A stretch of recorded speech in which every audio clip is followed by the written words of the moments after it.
Bismillahirrahmanirrahim. Assalamualaikum warahmatullahi wabarakatuh.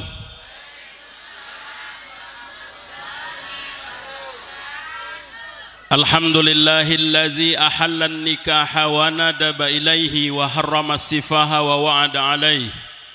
Asyhadu an la ilaha illallah wahdahu la syarikalah wa asyhadu anna Muhammadan abduhu wa rasuluh la nabiyya ba'dah. Allahumma salli wa sallim wa barik ala sayyidina wa nabiyyina wa habibina Muhammadin ibni Abdillah wa ala alihi wa sahbihi wa man tabi'a risalatah, amma ba'du. Para alim, para ulama ingkang kula ta'zimi, banyak yang hadir hari ini yang tidak dapat saya sebutkan satu persatu. Kemudian para sesepuh bini sepuh ingkang kula muliakan, bapak-bapak dari unsur pemerintah setempat yang saya hormati, seterusnya bapak-bapak, ibu-ibu, hadirin dan hadirat sekalian rahimakumullah. Pertama-tama saya ingin mengucapkan selamat kepada kedua mempelai, yaitu Mas Hafiz ya, dengan Mbak Fidila, dan keluarga besar dari Bapak Trianto, serta keluarga besar dari akhinal kiram yaitu Yai Sukron. Kita doakan kepada Allah Subhanahu wa taala, mudah-mudahan beliau berdua ini dijadikan oleh Allah keluarganya keluarga yang semawa, sakinah, mawaddah dan warahmah. Bagaimana ayat yang dibacakan oleh Ustadz Muhsin dalam surah Ar-Rum ya, ayat 21, Bismillahirrahmanirrahim. Wa min ayatihi an khalaqalakum min anfusikum azwaja litaskunu ilaiha wa ja'ala bainakum mawaddatan wa rahmah inna fi dzalika laayatil liqaumin yatafakkarun. Surah Ar-Rum ayat 21. Kemudian saya minta waktu sedikit karena saya tahu ibu-ibu yang di belakang, bapak-bapaknya sudah gelisah ya, sudah tidak sabar lagi ingin beranjak dari tempat duduknya.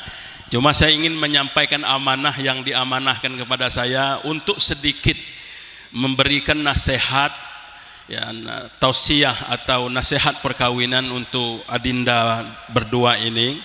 Mudah-mudahan bermanfaat untuk beliau sebagai pengantin baru hari ini, juga bermanfaat untuk kita pengantin lama ya. Mungkin barangkali pengantin lama udah ada yang lupa dengan tugasnya, lupa dengan fungsinya. Dengan saya nanti memberi tausiah singkat kepada Mas Niam dan Mbak Fidila ini, kita semua akan teringat kembali dengan peran kita sebagai suami istri. Baik Mas Hafiz dan Mbak Fidila, ingat saja 3S dalam membina rumah tangga itu. Ingat saja 3S, karena membina rumah tangga ini gampang-gampang susah. Dibilang gampang, banyak orang yang sukses ya kan, walaupun mereka kadang hidup di kolong jembatan, mereka pun tidak punya harta, tapi mereka bahagia. Dibilang susah, banyak orang yang gagal. Banyak orang yang gagal. Kadang orangnya kaya, para pejabat, ada lagi, coba tengok para selebritis, artis dan sebagainya. Apa kurang mereka? Tapi mereka banyak yang gagal. Ada yang sudah anak 5 gagal, ada yang anak 3 gagal, ada yang baru 2 bulan nikah gagal lagi. Jadi berarti dapat ambil kesimpulan bahwa membina rumah tangga itu gampang-gampang susah, cuma tergantung kepada kitanya. Ingat 3S. S yang pertama, sadar. Apa yang harus kita sadari? Pertama, sadar dengan status bahwa hari ini Anda berdua sudah nikah, sudah suami istri yang sah, sudah punya kakak sendiri, nanti tidak numpang sama orang tua lagi. Nah, ketika kita sadar bahwa kita sudah berkeluarga, maka berangsur-angsurlah kita mulai berubah ke arah yang lebih baik lagi, berubah untuk jadi orang dewasa, berubah kita seperti orang tua karakternya, ya kan? Nah, disinilah kadang-kadang orang tidak bisa berubah.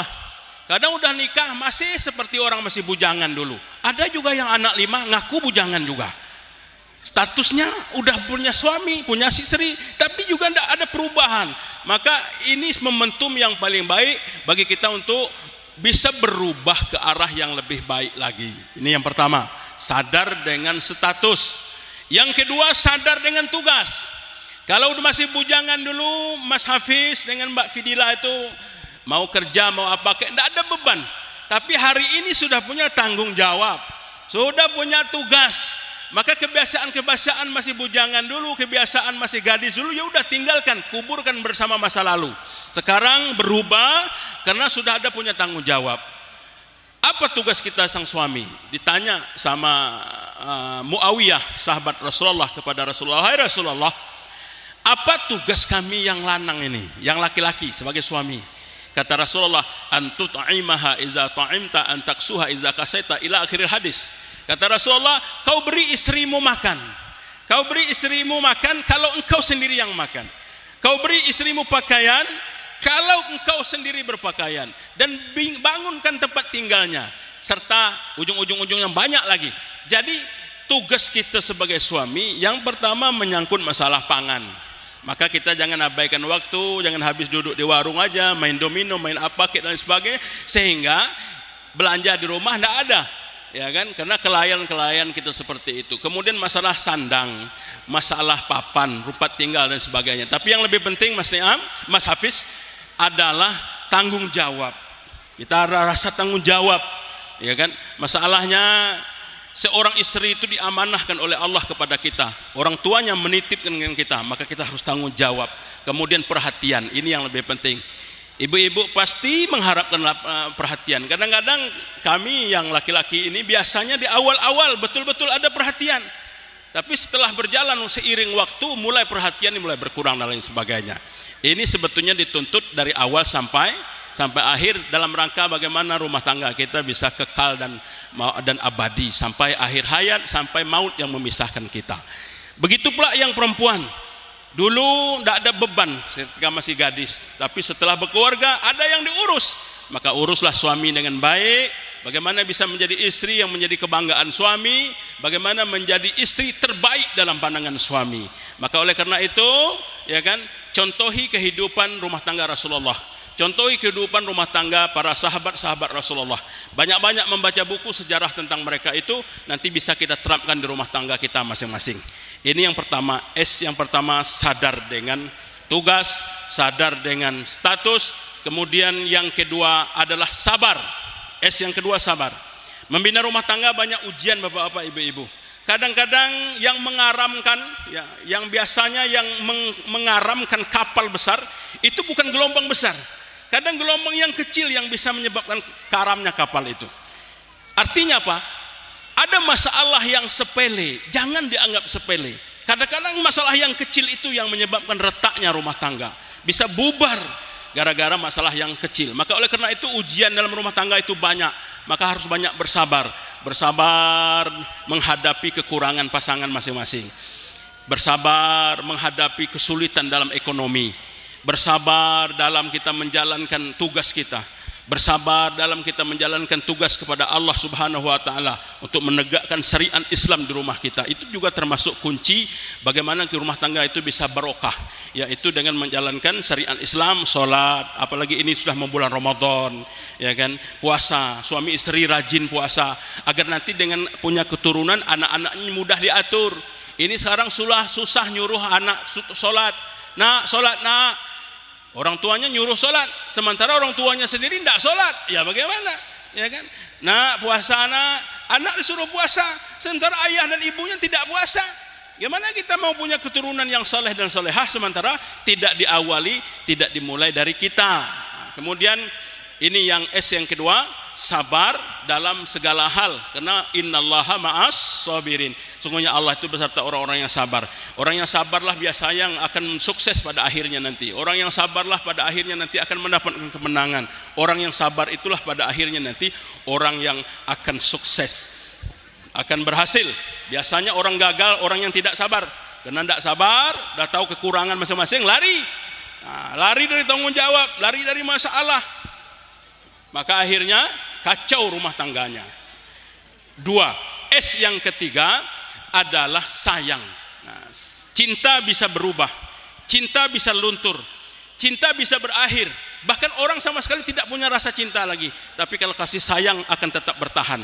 Oleh karena itu pupuk rasa kasih sayang itu, karena kasih sayang itulah yang menyebabkan kita bisa bertahan. Banyak orang kadang udah cekcok di rumah tangga, mungkin saya akan pergi untuk selama-lamanya. Baru nyampe di depan pintu teringat sama anak, karena sayang sama anak, dak jadi berangkat. Jadi kasih sayang itulah yang menyebabkan kita bisa bertahan lama.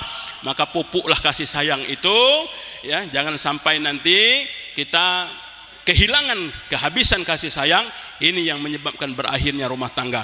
Saya doakan kepada Allah Subhanahu wa taala, mudah-mudahan kalian berdua, kami semua, walaupun tidak bisa membina rumah tangga seperti rumah tangganya Rasulullah atau rumah tangganya para nabi terdahulu, tapi paling tidak kita berusaha untuk menuju ke arah itu. Mudah-mudahan rumah tangga kita semua nanti rumah tangga yang sakinah, mawaddah, warahmah, yang selalu mendapatkan ridho dan rahmat dari Allah Subhanahu wa taala, dan kita mendapatkan ketenangan untuk lebih menatap masa depan yang lebih cerah lagi, dan pada akhirnya nanti kita bisa saling ta'awanu alal birri wat taqwa untuk menuju kebahagiaan di akhirat kelak, hendaknya amin ya rabbal alamin. Saya rasa itu yang dapat saya sampaikan. Mohon maaf Pak Trisno, Pak Trianto, mohon maaf itu Yai, ini yang dapat saya sampaikan karena keikhlasan ibu-ibu dan bapak-bapak yang mendengar.